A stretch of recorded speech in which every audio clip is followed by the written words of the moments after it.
for good reason. It taught us a lot and was home to tons of accomplishments, but most days, Mir was also a mess of mold and electrical problems, even when it wasn't literally on fire. Mir wasn't the Soviet Union's first space station. How is there mold in space? Instead, it was designed to succeed the solid heat program, which ran from the 1970s to the 80s. Like the ISS, Mir was modular, meaning it was launched in pieces and assembled in orbit over several years. I'm going to pick up my rocks. In 1986. It's hard to translate its name into English, but Mir means something along the lines of world, village, and peace. And many cosmonauts remember it fondly. But by the time Americans began joining the missions in 1995, the station was an accident-prone mess. Right, yeah. Well, there's no key to that one. I have it in my room. When you parked that, you gave me the key. There was never enough onboard storage. And there also wasn't enough room on the ships returning from Mir to carry all the garbage away. So, over time, the place became packed with junk. Then there was Mir's microbe problem. According to some astronauts, after years of people continuously living there, the place got a little, smelly. Scientists knew the station might have basically turned into a giant orbiting petri dish. So they had astronauts collect some samples. And it was worse than they Should I put my headphones on? When astronauts removed a few instrument panels, they were greeted by floating basketball-sized globs of filthy water, where unspeakable things were growing. The water had gotten trapped behind the panels, and the air back there was nice and warm, making it a tropical paradise for mold, mildew, just you and I here. bacteria. Nanny passed Besides away. the fact that that's totally 1984. There's nobody in that room. There's also a risk to the crew's health in more ways than one, because some microbes could have corroded steel and threatened the structural integrity of the station. Unfortunately, humans are always carrying microbes in our body, so we can't leave all the germs back on Earth, and even the ISS has had some problems. But after Mir, better monitoring techniques were developed to help astronauts stay on top of things, and keeping the station in working order has also helped. Mir had periodic power outages, which helped the heat and humidity climb to those more microbe-friendly levels. Since Mir, we've also gotten a lot better at steering resupply modules, which visit the ISS to drop off supplies and experiments. Once in 1994 and again in 1997, piloting problems caused modules to bump into Mir. And the accident in 1997 was especially bad. Because of some risky piloting maneuvers, there was a major crash that seriously damaged the station's Spectre module, a science lab designed to monitor Earth from above. The hull was breached, and even though astronauts were able to patch the hole and stop air escaping, Spectre was never fully usable again. Now, crashing something into your space station is never a good sign.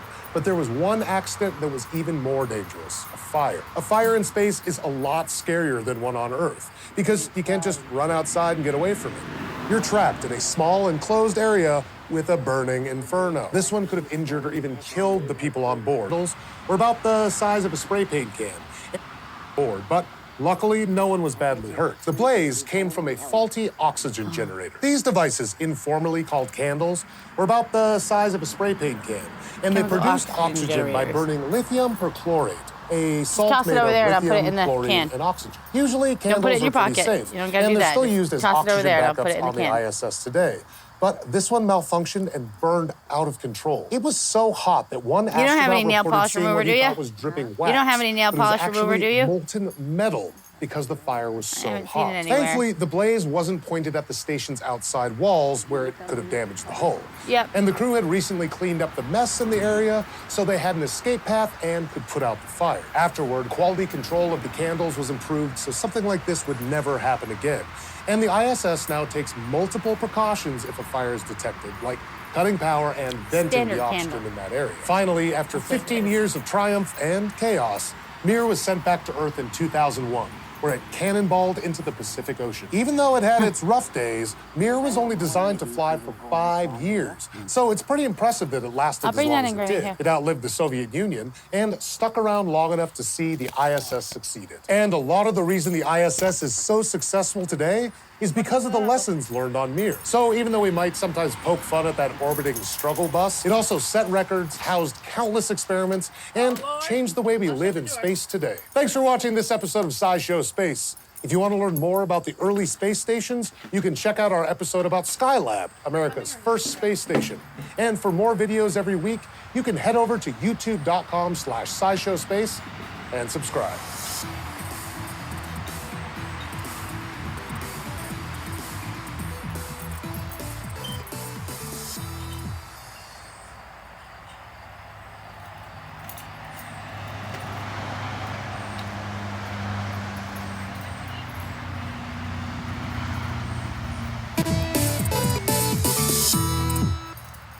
New crews arrive at the International Space Station every couple months, so it seems like we've got the whole living in orbit thing figured out. But America's first space station fell apart when it launched, had a crew rebel, and crashed back to Earth before NASA could save it. Its name was Skylab, and space programs worldwide learned a lot about how to keep astronauts happy, healthy, and productive from the 3 crews who lived on board. Humanity's first space station was the Salyut 1, launched by the Soviets in 1971. But the missions had some problems, and the Salyut 1 was deorbited later that year after only 1 crew made it on board. 2 years later, the US got into the game with Skylab, which launched on May 14th, 1973. Skylab was a Saturn 4B rocket booster that was adapted so astronauts could live inside. It was much roomier than anything in space before, giving the astronauts room to shower, sleep, do experiments, and really experience microgravity like no one ever had. Skylab's power came from 2 large solar panel arrays, and shields protected it from solar radiation and micrometeoroids, the bits of dust that become shooting stars in Earth's atmosphere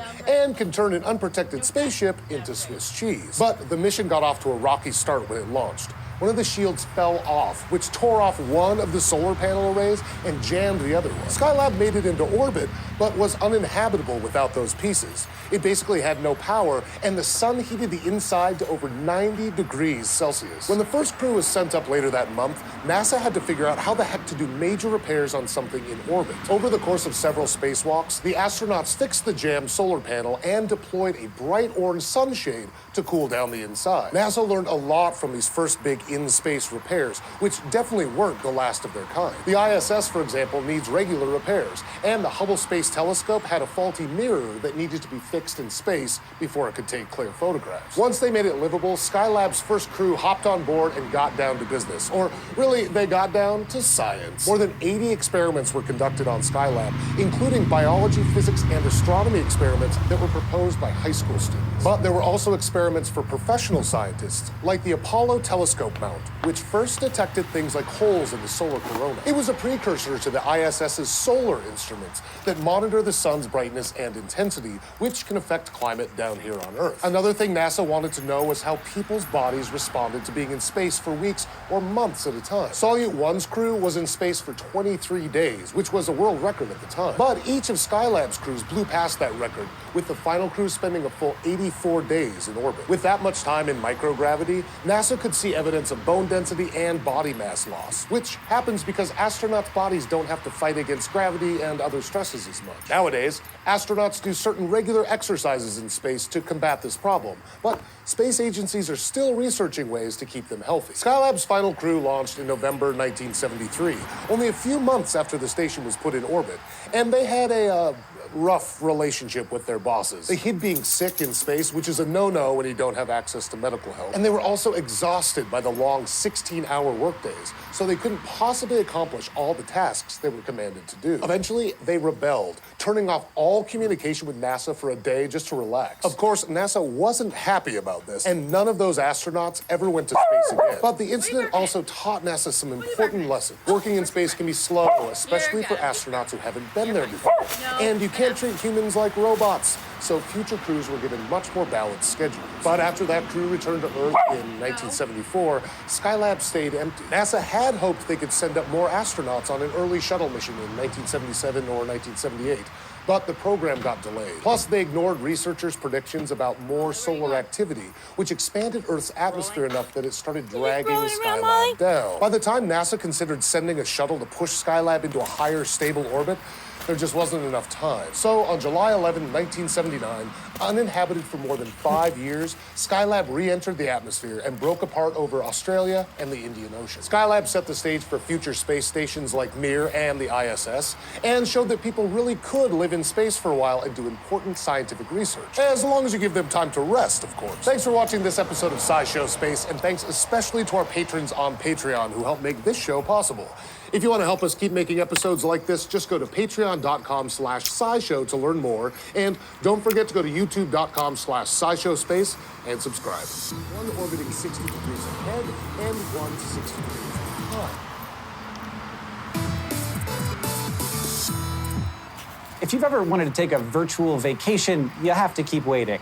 Unless you are a fly or Ant-Man. In a new study published in the journal Nature Methods, researchers announced that they had built a mini holodeck, a lot like the one in Star Trek. It's called Freemover, and it is for mice, zebrafish, and flies. Unlike other virtual reality technology, this holodeck is totally immersive, so the animals can move around VR environments pretty freely. Eventually, scientists hope this technology will help them study some of the brain mechanisms behind animal behavior, like making decisions or social interactions. See, when we study animals in a lab, it's hard to control variables to research how an animal responds to different environments, or to learn about interactions in groups of animals. Virtual reality can help, but a lot of VR studies involve restraining animals with something like a harness and only measuring their eyes or brain waves to see how they respond. That's not exactly a natural interaction, and the brain doesn't process, say, running on a spherical treadmill with VR the same way as running through an actual maze. They're different sensory experiences. But now scientists have tried to build custom holodecks for fruit flies,